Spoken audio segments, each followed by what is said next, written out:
മൂന്നാം ക്ലാസ്സിലെ താരീഖിലെ രണ്ടാമത്തെ പാഠം. ബിസ്മില്ലാഹിർ റഹ്മാനിർ റഹീം. പാഠം 2. മക്കത്തുൽ മുക്കറമ. മക്കത്തുൽ മുക്കറമ എന്നതിൻ്റെ അർത്ഥം വിശുദ്ധ നഗരമായ മക്ക. പാഠം നോക്കാം.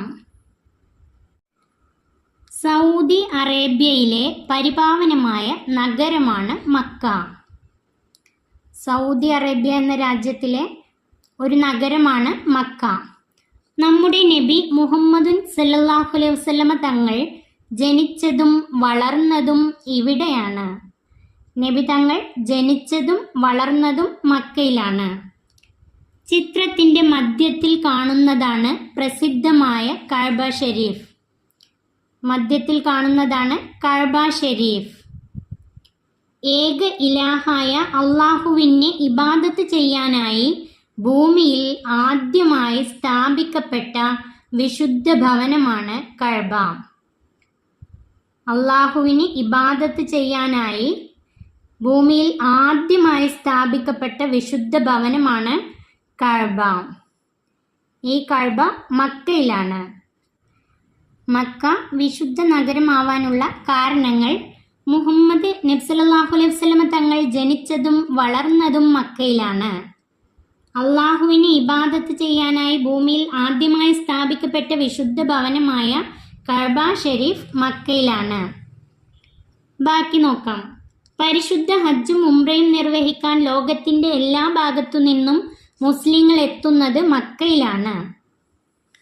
പരിശുദ്ധമായ ഹജ്ജും ഉംറയും ഇസ്ലാം കാര്യങ്ങളിൽ 5-ാമത്തേതാണ്. പരിശുദ്ധമായ ഹജ്ജും ഉംറയും നിർവഹിക്കൽ. ലോകത്തിൻ്റെ എല്ലാ ഭാഗത്തു നിന്നും മുസ്ലിങ്ങൾ എത്തുന്നത് മക്കയിലാണ്. അടുത്തത്, ഇബ്രാഹിം നബി അലൈഹിസ്സലാം അള്ളാഹുവിൻ്റെ കൽപ്പന പ്രകാരം തൻ്റെ പത്നി ഹാജറ ബീവിയെയും മകൻ ഇസ്മായിൽ നബി അലൈഹിസ്സലാമിനെയും കൊണ്ടുവന്ന് താമസിപ്പിച്ചത് ഇവിടെയാണ്. ഇബ്രാഹിം നബി അലൈഹിസ്സലാം തൻ്റെ ഭാര്യയെയും മകൻ ഇസ്മായിൽ നബി അലൈഹിസ്സലാമിനെയും കഅബയുടെ പരിസരത്താണ് കൊണ്ടുവന്ന് താമസിപ്പിച്ചത്. അടുത്തത്, അന്ന് ദാഹജലത്തിനായി ഇസ്മായിൽ അലൈഹിസ്സലാം കരഞ്ഞു കാലിട്ടടിച്ച സ്ഥലത്ത് ഉറവയെടുത്ത പുണ്യജലമാണ് മാഉ സംസം. ഇസ്മായിൽ നബി അലൈഹിസ്സലാം കരഞ്ഞു കാലിട്ടടിച്ച സ്ഥലത്തു നിന്ന് ഉറവയെടുത്ത പുണ്യജലമാണ് മാഉ സംസം. സംസം വെള്ളം. ഇതെല്ലാം വിശുദ്ധമായ മക്കയുടെ മാത്രം പ്രത്യേകതകളാണ്. അടുത്തത്, മക്ക നഗരത്തിന് ബക്ക എന്നും ഉമ്മുൽ ഖുറ എന്നും പേരുണ്ട്. മക്ക നഗരത്തിന് ബക്ക എന്നും ഉമ്മുൽ ഖുറ എന്നും പേരുണ്ട്. തദ്രീബാത്ത്. 1. യോജിച്ചത് ചേർക്കാം. 1. ഉമ്മുൽ ഖുറ, മക്കത്തുൽ മുക്കറമ. വിശുദ്ധമായ മക്കയുടെ മറ്റൊരു പേരാണ് ഉമ്മുൽ ഖുറ. 2. ഇസ്മായിൽ അലൈഹിസ്സലാം. ഇസ്മായിൽ അലൈഹിസ്സലാം മാഉ സംസം.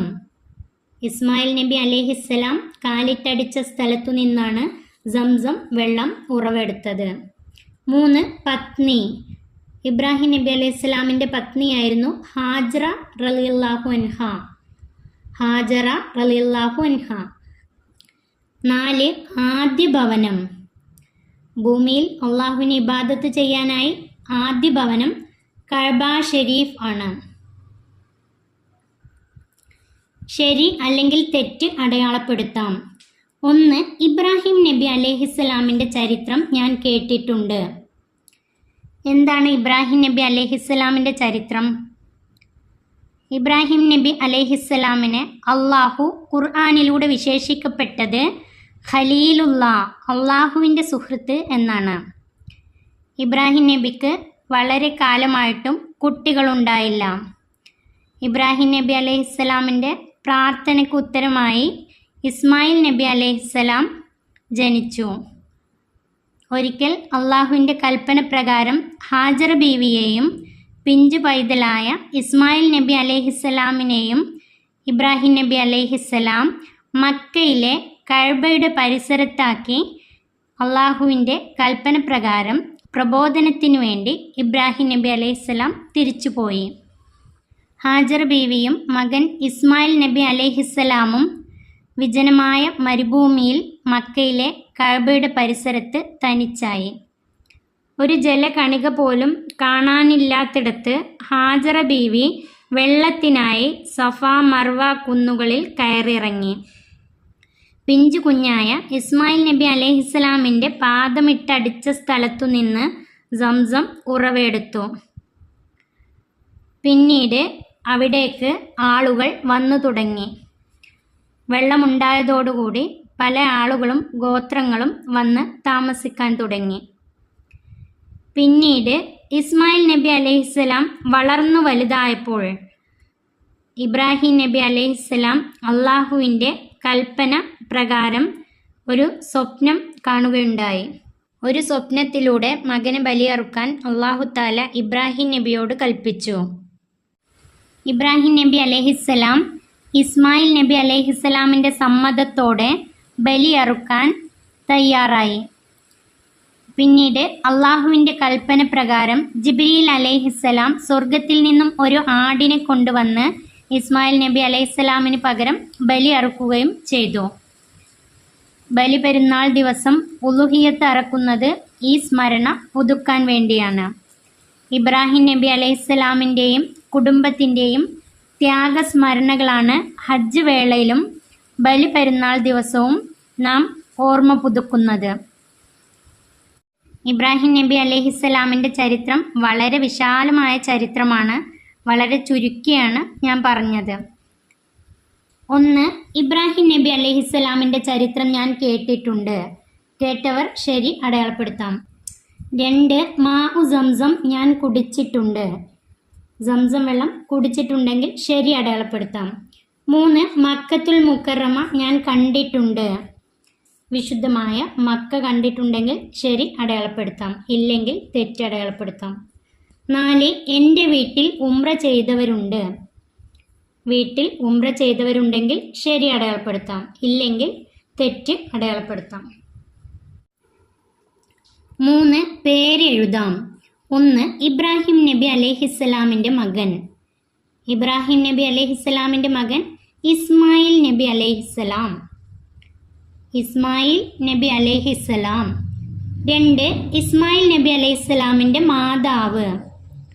ഇസ്മായിൽ നബി അലൈഹിസ്സലാമിൻ്റെ ഉമ്മ ഹാജറ ബീവി റളിയല്ലാഹു അൻഹ. ഹാജറ ബീവി റളിയല്ലാഹു അൻഹ. 3. മക്കയുടെ മറ്റു പേരുകൾ. അതിൻ്റെ ഉത്തരം ബക്കത്ത്, ഉമ്മുൽ ഖുറ. മക്കയുടെ മറ്റു പേരുകളാണ് ബക്കത്ത്, ഉമ്മുൽ ഖുറ. 4. ഉത്തരം പറയാം. 1. ഹജ്ജും ഉംറയും നിർവഹിക്കാൻ എത്തുന്നത് എവിടെയാണ്? അതിൻ്റെ ഉത്തരം മക്കയിലാണ്. മക്കയിലാണ്. 2. അള്ളാഹുവിനെ ആരാധിക്കാൻ സ്ഥാപിക്കപ്പെട്ട ആദ്യ ഭവനം ഏത്? അതിൻ്റെ ഉത്തരം കഅബ. കഅബയാണ്. 3. മാഉ സംസം ഉറവയെടുത്തത് എവിടെ നിന്ന്? അതിൻ്റെ ഉത്തരം ദാഹജലത്തിനായി ഇസ്മായിൽ നബി അലൈഹിസ്സലാം കരഞ്ഞു കാലിട്ടടിച്ച സ്ഥലത്ത് ഉറവയെടുത്ത പുണ്യജലമാണ് മാഉ സംസം. അതിൻ്റെ ഉത്തരം എഴുതേണ്ടത് ദാഹജലത്തിനായി ഇസ്മായിൽ നബി അലൈഹിസ്സലാം കരഞ്ഞു കാലിട്ടടിച്ച സ്ഥലത്ത് ഉറവയെടുത്ത പുണ്യജലമാണ് മാഉ സംസം. ഈ പാഠം ഇവിടെ അവസാനിക്കുന്നു. 3ാം ക്ലാസ്സിലെ പ്രിയപ്പെട്ട കുട്ടികൾക്ക് വീഡിയോ ഉപകാരപ്പെട്ടാൽ ചാനൽ സബ്സ്ക്രൈബ് ചെയ്യാനും ലൈക്ക് ചെയ്യാനും മറക്കല്ലേ.